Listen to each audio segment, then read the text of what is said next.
जय हिंद मेरे दोस्तों। आज हम आप लोग को गुणनखंड विधि से वर्गमूल बनाना सिखाएंगे, जो कि एकदम चुटकी में और एकदम आसान विधि में आपको हम बनाना सिखाएंगे। तो आइए वीडियो में आप लगातार बने रहेंगे और देखिए इस प्रश्न को कैसे हम हल करते हैं। देखिए तो 1600 यहाँ दिया हुआ है और 1600 को गुणनखंड विधि से कैसे वर्गमूल निकाला जाएगा। तो सबसे पहले इसका क्या करना पड़ेगा, हमको यहाँ पर गुणनखंड निकालना पड़ेगा। ठीक है, तो यहाँ पर गुणनखंड का मतलब होता है कि सबसे छोटा से छोटा डिजिट से सबसे पहले लगाएंगे। तो यहाँ पर 2 से इसमें भाग लगाएंगे तो क्या होगा, 2 से भाग जब लगाएंगे तो यहाँ पर हो जाएगा 800। ठीक है, फिर यहाँ पर जब हम 2 से लगाएंगे तो क्या हो जाएगा, यहाँ पर 400 हो जाएगा। फिर यहाँ पर 2 से जब हम भाग देंगे तो क्या हो जाएगा, यहाँ 200 हो जाएगा। ठीक है, और फिर यहाँ जब 2 से लगाएंगे तो क्या होगा, 100 हो जाएगा। और फिर यहाँ हम 2 से लगाएंगे तो क्या होगा, यहाँ 50 हो जाएगा। और फिर यहाँ 2 से लगाएंगे 25 हो जाएगा। और फिर यहाँ 5 से लगेगा तो 25 हो गया। इस तरह से दोस्तों इसका क्या करना था, तो एलसीएम कर लेना था, हमको लघुत्तम कर लेना था। अब यहाँ पर हम देखेंगे कि एकदम आसानी से इसका वर्गमूल हमको कितना हो जाएगा। ठीक है, तो वर्गमूल गुणनखंड का मतलब क्या होता है कि जोड़ा चुन लेना है। जैसे देखिए ये 2 का जोड़ा मिल गया तो इसका 1 2 गुना करना पड़ेगा, गिनती करना पड़ेगा। इसका यहाँ 2 को 2 मिल गया, 1 2 इसको गिनती करना पड़ेगा। यहाँ 2 को 2 मिल गया, 1 2 गिनती करना पड़ेगा। और इसके बाद 1 5 यहाँ मिल गया तो 1 5 यहाँ पर हमको गिनती करना पड़ेगा। अब क्या करना पड़ेगा, इसको गुना कर लेते हैं। तो क्या होगा, 2 दूनी 4, 4 दूनी 8, पंचे कितना हो गया, 40। तो इस तरह से दोस्तों क्या हो गया, इसका वर्गमूल इतना हो गया। 1600 का कितना हो गया, तो यहाँ 40 हो गया, जो एकदम गुणनखंड विधि से एकदम आसान है, हलवा है। ठीक है, फिर इसी तरीका से हम इसका भी गुणनखंड करते हैं। तो इसका भी यहाँ गुणनखंड करेंगे तो इसमें कितना से लगाएंगे, सबसे पहले छोटा अंक से लगाना है। सबसे पहले 2 से लगा के देखेंगे, 2 से नहीं लगेगा तो 3 से लगा के देखेंगे, 3 से नहीं लगेगा तब 4 से लगा के देखेंगे। ये नहीं कि यूं ही एक डायरेक्ट 5 से लगा देंगे, 6 से लगा देंगे। पहले यहाँ 2 से लगा के देखेंगे और 2 से इसमें भाग दे के देखेंगे। 2 एकम 2, 2 दूना 4, 2 अठे 16। ठीक है, फिर यहाँ 2 से भाग दे के देखेंगे, 2 छक 12, 2 चौक 8। फिर यहाँ हम 2 से भाग देके देखेंगे तो इसमें आ जाएगा 32। फिर यहाँ 2 से भाग देके देखेंगे हो जाएगा 16। फिर यहाँ 2 से भाग देके देखेंगे 8 हो जाएगा। और फिर यहाँ 2 से भाग देके देखेंगे 4 हो जाएगा। फिर यहाँ 2 से भाग देखेंगे 2 हो जाएगा। ठीक है, अब इसका वर्गमूल हो जाएगा कितना, इसका अब वर्गमूल कितना हो जाएगा।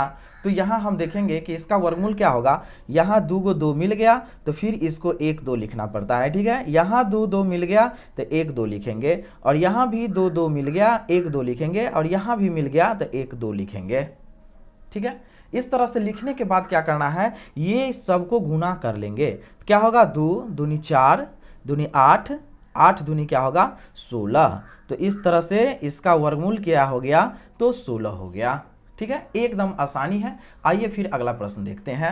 अगला है क्या, 400 दिया हुआ है। इसका भी हम क्या करेंगे, इस तरह से गुणनखंड सबसे पहले कर लेंगे। गुणनखंड मतलब एलसीएम कर लेंगे। ठीक है, यहाँ पर 2 से लगाएंगे तो क्या हो जाएगा, जब 2 से लगाएंगे तो यहाँ हो जाएगा 200 हो गया।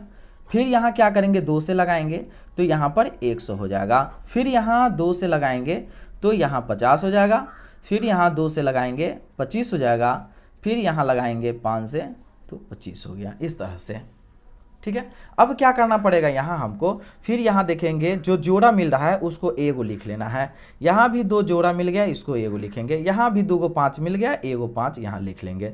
तो इस तरह से यहाँ पर क्या हो जाएगा, इस तरह से हो जाएगा क्या, इसको जब गुना करेंगे 2 दूनी 4 और 4 पंचे कितना हो जाएगा, तो 20 हो जाएगा। अब क्या हो गया, ये आंसर यहाँ पर हो गया, इसका आंसर 20 हो गया।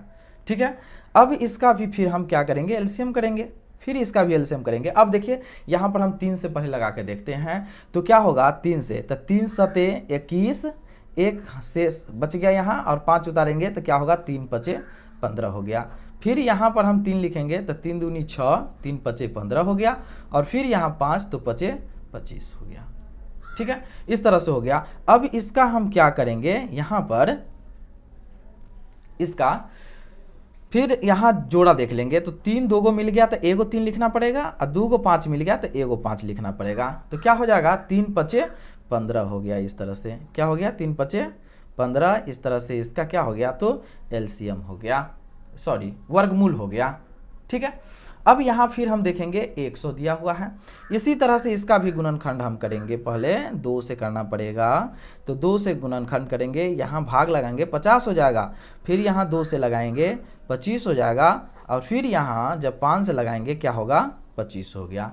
इसी तरह से क्या करना है हमको, एक और अगर अगला तरीका देख ले तो ऐसे लिख सकते हैं 2 गुने 2 गुने 5 गुने 5।